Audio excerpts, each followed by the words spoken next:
Я нисколько не сомневаюсь, что мы победим. Но другое дело, что понимать под победой. Победу духа или победу какой-то физической силы. Расправы нашей над кем-то другим, который на нас пошел.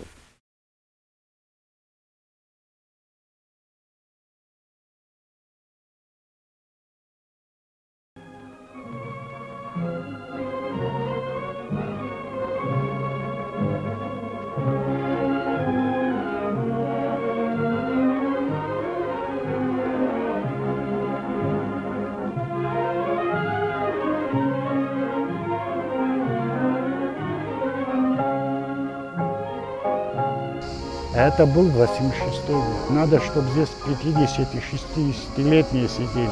Они знают, как советский человек тогда думал. Вот они смогут оценить. Вам это немножечко труднее. Видимо, он ночью пришел переночевать, он же на раскопках все время. Телевизор включен. В 86 году, я хорошо помню, в Абхазии была идиллия. То есть абхазское движение, она по кривой шло. 58 год. Спуск, потом 68-й, вот как-то вот так оно шло. Тишина. Первое полугодие. А только при Балтике только начиналось. Я это по новостям видел, а он-то не видел в раскопках. Сидит у телевизора, там мы вдвоем, Аббас Хайцан, здесь спинка, прислонился, значит, устало, смотрит. И вдруг новости. Прибалтика, значит, там какие-то шествия. Это советский человек говорит, не Зурик Хварцкий, а тот. Какие-то лозунги непонятные. Милиция там что-то выкрикивает, и я стою, думаю, хорошо, что у нас этого нет. Насколько я был далек, представляете? Я откуда знал, что она придет? Это где-то там, но не у нас. И вдруг голос мощный. Я сейчас тоже некоторые слова боюсь, тогда они не были в ходу. Президент, парламент. Чем он заменял, не знаю. Уяжес хаштит, а может он их произнес, не могу сказать. Видишь, вот это и есть демократия. Сейчас она обойдет весь Советский Союз и придет сюда. А мы маленькая нация. Мы не сможем ее остановить. Хотим мы, не хотим, она сюда придет. А у тебя здесь, это у меня, 250 тысяч агрессивно настроенного чужеродного населения. Если мы будем сидеть сложа руки, то когда она придет сюда, они решат нашу судьбу. Без всякого выстрела, без всякого насилия. Я только зациклился на одном. Я знаю, что грузины хотят, но как можно мою судьбу решить без выстрела, без... Я же живой, я же не умер, то есть мы живые. Как хотят? А вот так. Есть такой институт демократии, как право большинства. Захотят, поднимут руки и выберут тебе соответствующего, не помню, руководителя, президента, правителя, не важно. Захотят, выберут тебе парламент. Захотят, издадут соответствующие законы, загонят тебя куда-нибудь, куда-то, как резервацию, а абхазы, говорят, в резервации не удержишь, разбегутся по всему миру, там нам не настанет конец. До меня вдруг дошло, я же хорошо знаю настроение грузин, я знаю 30-е, я знаю 40-е, все знаю. И вдруг я почувствовал на все 100% опасность. Что делать хотят? Как что? Гнать хотят? Как гнать, говорю? Это же война. Ты думаешь о чем-то? А как ты хотел? Подожди, слушай. Сейчас же я не могу с ним разговаривать, это не может быть, потому что не может быть. Надо аргумент сказать, он логик. Я думаю, я тебя поймаю. Я говорю, допустим, ладно, говорю, ты ненормальный, но, допустим, ты прав. А Советский Союз, говорю, кто тебе даст воевать? Это я так ехидно, торжественно, да сказать. А Здасов, ты что, не понял, говорит?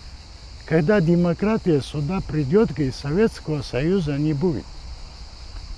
100% мой брат с ума сошел. Стоит махина. Весь мир боится. Ну да, все империи рушатся, думает Зурик Хварцкий, советский человек. Но Советский Союз, ну через 600 лет. Хорошо, через 100. А он мне говорит, что завтра. Разве он нормальный? Вора, говорю, ты с ума сошел. Я говорю, ты мне скажи, говорю, хорошо, я шазал. А как ты собираешься 100 тысяч воевать с 5 миллионами? Тогда по географии нас учили 5 миллионов. И вот тут он мне не сказал аргумент, он просто сказал вещь, которая вилами. Ха, ты абхазцев не знаешь. И мрак.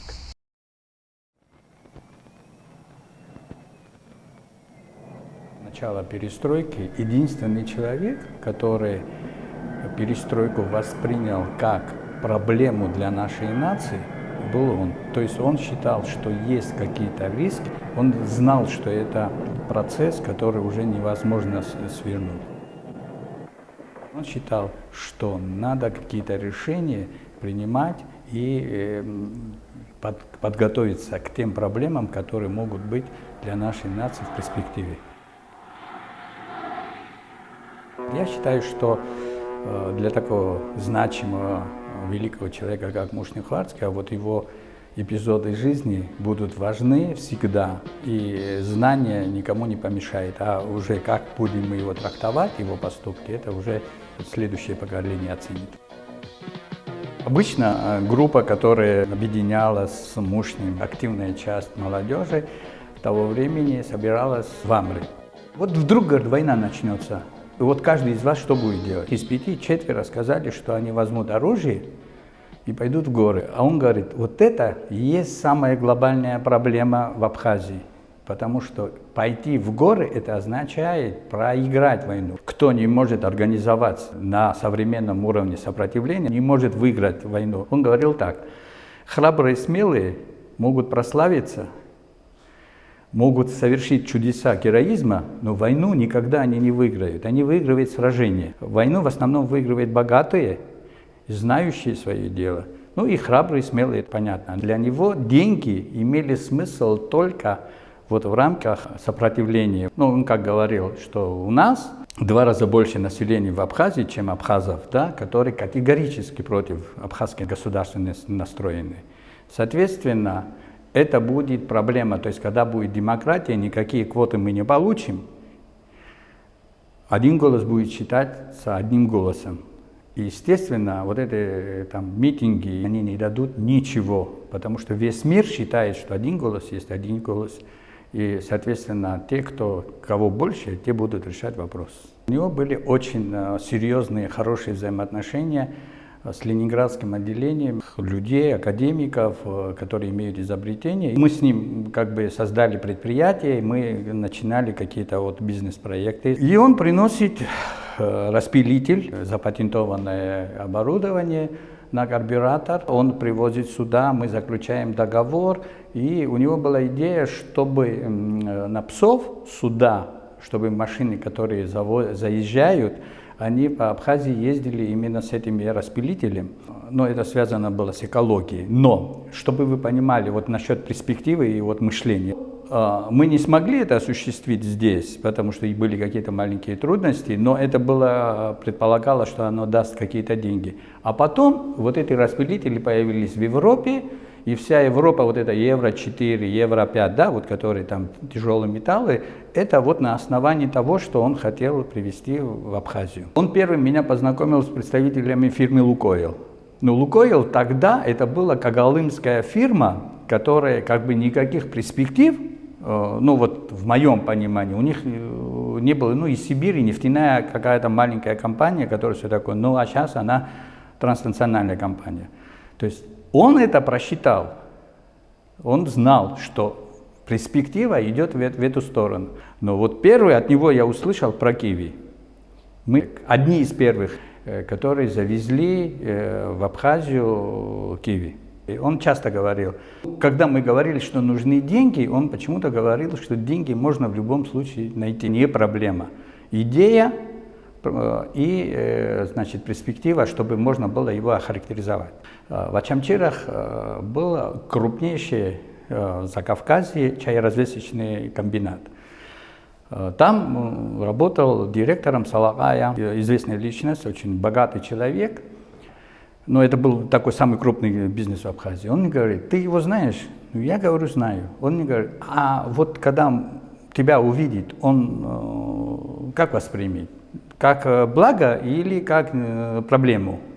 Я говорю, ну не знаю, вроде как благо. То есть мы оздоровимся. Значит, мы с ним едем туда. Он его как бы знает. Но я однозначно и сейчас убежден, и тогда был убежден, у меня там не было, что это человек, который финансирует грузинские неправительственные организации, скажем так, которые были и в Абхазии очень много. И я никак не мог вот это соединить, вот где Мушни и где грузинские национальные, ну да, вот человек совершенно другого направления.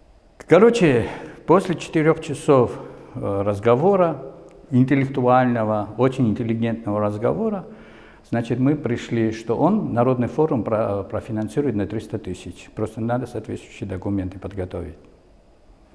Вот это вот, когда говорят дипломатические переговоры, да. То есть я еще раз говорю, был такой именно интеллектуальный разговор о том, что имеет смысл, как надо выстраивать жизнь. То есть вот распилители, Академии наук, бизнес, партнеры Лукойл, сельское хозяйство. То есть это вот все было в одном человеке. И самое главное, что это все было подчинено вот исправлению того риска, который у нас складывается из-за перестройки. Он был археологом. Лет 5 я ездил в экспедиции вместе с Мушни. Он был специалистом по палеолиту. Вообще это очень хорошо согласуется с его каким-то вот таким вот менталитетом и темпераментом. Он всегда был чуть-чуть в стороне. Его взгляд на вещи был необычный, отличный от всего. Я думаю, что из 100% археологов только процентов 2-3 занимается палеолитом. И вот именно в эти 2-3% попал Мушни. Он хотел смотреть куда-то очень-очень далеко. Ему было интересно то, что многим было, ну, как бы палеолит 50-40 тысяч, 30 тысяч лет назад, что там такого. Мы ездили с ним в экспедиции, там я, как мне кажется, многое узнал о характере. Это был необычный человек. Он обладал каким-то непонятным магнетизмом. Сейчас это, наверное, это харизматичностью называют, но я не встречал других людей, которые обладали бы такой харизматичностью. Совершенно разные люди, с разным образованием, из разных районов тогда Советского Союза, разных возрастов, я не знаю, разных уровней. Они просто, как, знаете, все планеты Солнечной системы подпадают под влияние магнетизма Солнца и вот так вот крутятся вокруг Солнца, каждый по своей орбите. Вот так стоило этим людям попасть на минуту в орбиту этого человека, то есть в поле этого человека, они начинали уже, наверное, всю жизнь крутиться вокруг его орбиты. Он мог увлечь любого человека его честностью, искренностью. А то, что он под другим углом смотрел на многие вещи. Вы могли быть очень умным человеком и много думать о чем-то, но вы никогда не посмотрели бы на предмет явления, последствия каких-то вещей, может быть, человеческие отношения под этим углом. А он смотрел. И очень просто и доходчиво это выражал. Ну, представьте себе археологический лагерь где-то там в горах, ну, я не знаю, 5, 6, 7 человек, ребят, которые постоянно работают, археологи, геоморфологи, ну, люди, которые просто занимались физической работой, художники. И вдруг в этот лагерь приезжала, ну, и по сегодняшним понятиям самая рафинированная элита нашей интеллигенции, проводили день, 2, 3, 4, я не знаю, от Гуры-Налыпа до Урзантарии. Почему? Ему было интересно вот эти вечерние разговоры, обсуждения не только, конечно, исторических тем, но всего на свете. И вот таким центром стержнем, как, знаете, вот бывает в магните стержень, а вокруг него образуется вот это поле. Но еще одна важная вещь. Можете, ведь он сам себя тоже формировал. Я не знаю, как это... У него вот эта стоическая психология присутствовала.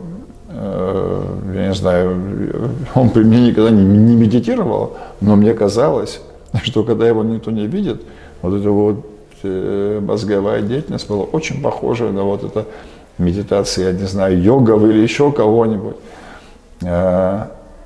Он доформировал себя. Это потом сказалось на многом.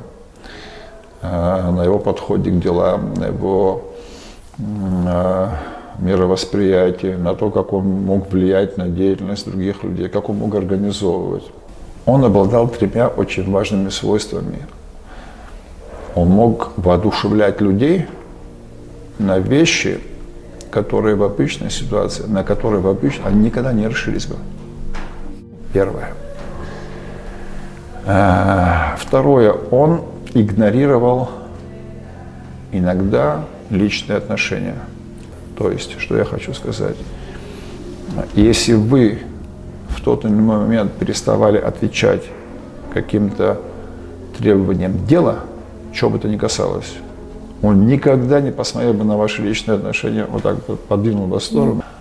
И третье, он видел то, что будет вот завтра, взгляд в будущее. Это великолепные черты политика. Я сам себе задаю вопрос, вот что было бы, если он был бы здесь? Что было бы, если люди этого склада, калибра, вот этой харизмы, да, были бы здесь? Что-то поменялось бы? Но я думаю, это те качества, сочетание качеств, которых нам сейчас очень не хватает. Да, это было ранней осенью. Вообще в Зыбском ущелье очень много памятников неолита, палеолита. Там во время Великого Оледенения там была рефугия, то есть языки оледенения прошли сбоку до Балкан, до Ирана, а здесь Кавказ их закрыл, и очень многие фауны и флоры здесь нашли как бы такое убежище, но, естественно, люди тоже. И во многих пещерах есть вот эти артефакты палеолитического времени. Муж не время от времени искал. Мы остановились там на ночь. Заночевали, а там пасечники держат пасеки. А ночью мы слышали, медведь подходил. Потом мы когда обратно шли, он перевернутый улей. А я точно знаю, что он аллергичный был. Потому что как-то его кусал, у него лицо перекашивало, вообще невозможно было узнать. Он пожалел, понимаете? Он все любил, все, он считал, что все это достойно того, чтобы жить. Любое живое существо? Да, да, и даже, может, не только живое, но и живое. Он говорит, слушай, говорит, Ахраги, я, говорит, давай, говорит, переверну. Я говорю, ты с ума сошел, сейчас тебя не покусают. А там они вот так вот, эти пчелы покусают, мы тебя не дотащим, говорю, никуда. Он так, черт с ним, говорит, подожди, нет, пошел, вот так вот это поднял, вот и представляете, пчелы, вот, нет, тысячу, он так аккуратно взял, не спеша, медленно, вот так вот. Положил еще вот это вот так вот закрепил, тихо отошел. Многое говорит о человеке. Мы едем с ним со стороны Ишвери. У меня москвич, фургон. Естественно, мы Гумистинский мост пролетали. Независимо туда едем. Почему-то мы остановились. Я не знаю почему. Это перед войной. Он метров 15 по мосту пошел в обратную сторону. И задумчиво в сторону моря так смотрит. Я ему вот так, что ему? То есть ты призумал. Вот здесь будет линия фронта. Ты ненормальный. Давай поехали. Вопрос. А почему там? А почему не на Ингур? Во-первых, вилами по воде написано, война вообще будет или нет. Для него это было так же очевидно, как, скажем, ночь сменяет день, это не обсуждалось. Если даже случится, почему не на Игур, не на Гализга, не на Кадор, а почему именно на Гумисте? И самое интересное, там и был фронт.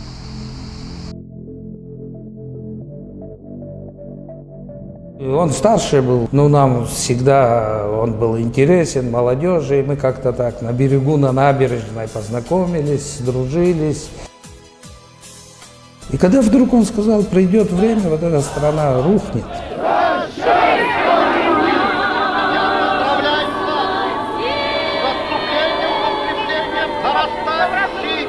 Демократии в России. Там мы окажемся перед проблемой, мы ему не поверим. В 80-х годах он уже как бы думал, что будет, когда это все будет разваливаться и где мы будем. И как нам свои отношения выстраивать с Грузией, так как мы понимали, что мы занимаем одну территорию, два этноса. То есть они занимают нашу территорию. И вокруг него люди, кто были, он создавал такую команду, которая понимала, что вот неизбежен конфликт, неизбежна война, мы должны готовиться. У нас очень много героев, и ребят-героев, и достойных, и совершивших такие подвиги. Ну, для меня Мушни такое понятие, скорее всего, как национальный герой. Вот он, Владислав. Мушни как раз та и личность, которая изменила ход нашей истории. И я думаю, что то начало войны, в которое мы попали в августе, не будь Мушни, мы бы не смогли удержаться на Гумисте. Вот просто человек спал всего лишь 2-3 часа. Постоянно куда-то вылазки, с какими-то ребятами, оружие. Вот вся организация Гумистинского оборонительного рубежа, его заслуга. Все принимали участие, ну-ка, знаете, сердцем и мотором был он. В начале войны был танковый прорыв грузинских войск на нашу сторону. Более 20 или 30 единиц техники перешло. Мы собрались все в штабе у Мушни, и все понимают, что очень критическое создалось положение. Дорога на Гудауту открыта. То есть мы их остановить не можем. Но он говорит, вот мы не знаем, что делать, растеряны все. И он говорит, так, там команды дает. Строите вторую линию, вон там будете блиндажи, там копаете окопы. Кто-то ему говорит, это бесполезно, там пройдут. Копаете, делаете. Мне говорит, берешь топливо, бензин, оружие, что у нас есть? Мы с тобой ездили, знаешь, а мы до этого объездили с ним, ну, все, что могли вокруг Ишары и вокруг Гумисты. Увозишь все наверх. Мы войну не проиграем. Они, если пройдут, уйдем в горы, будем их с гор бить. Но сам при этом берет ребят и постоянно, каждый день атакует эту группу техники, почти не имея ни гранатометов, ни это, просто их заставляя их не спать, мучаться, бояться. И в один прекрасный день мы по рации слышим, там нецензурно, там на русском языке, грузины, вашу мать, где пехота? У нас поднимается настроение, Мушни еще больше начинает собирать людей, кто есть. С 3 сторон приехала ребята с Гагарского направления, группа и Шамиля, и еще кого-то. Ну, чеченцы там подъехали, кабардинцы, потому что у них были гранатометы. Они... То есть вынудили их уйти с плацдарма, которого они заняли. То есть это надо было сделать. И вот это он сделал. Это так не подвиг, это вот спасение, ну, почти безнадежно, да, вот. Их атакую, и в душе понимаю, что я хочу. Они уйдут, я их заставлю испугаться. Они сильнее, больше и страшнее. А я с кинжалом, но я не убегу. Дух человека. Это вот его есть абхазский дух нации. Он же не один носитель вот этого духа. Конечно, вот большая часть ребят, которые воевали и на Восточном, и везде, тоже несли этот дух, но в нем он был просто ярко выражен.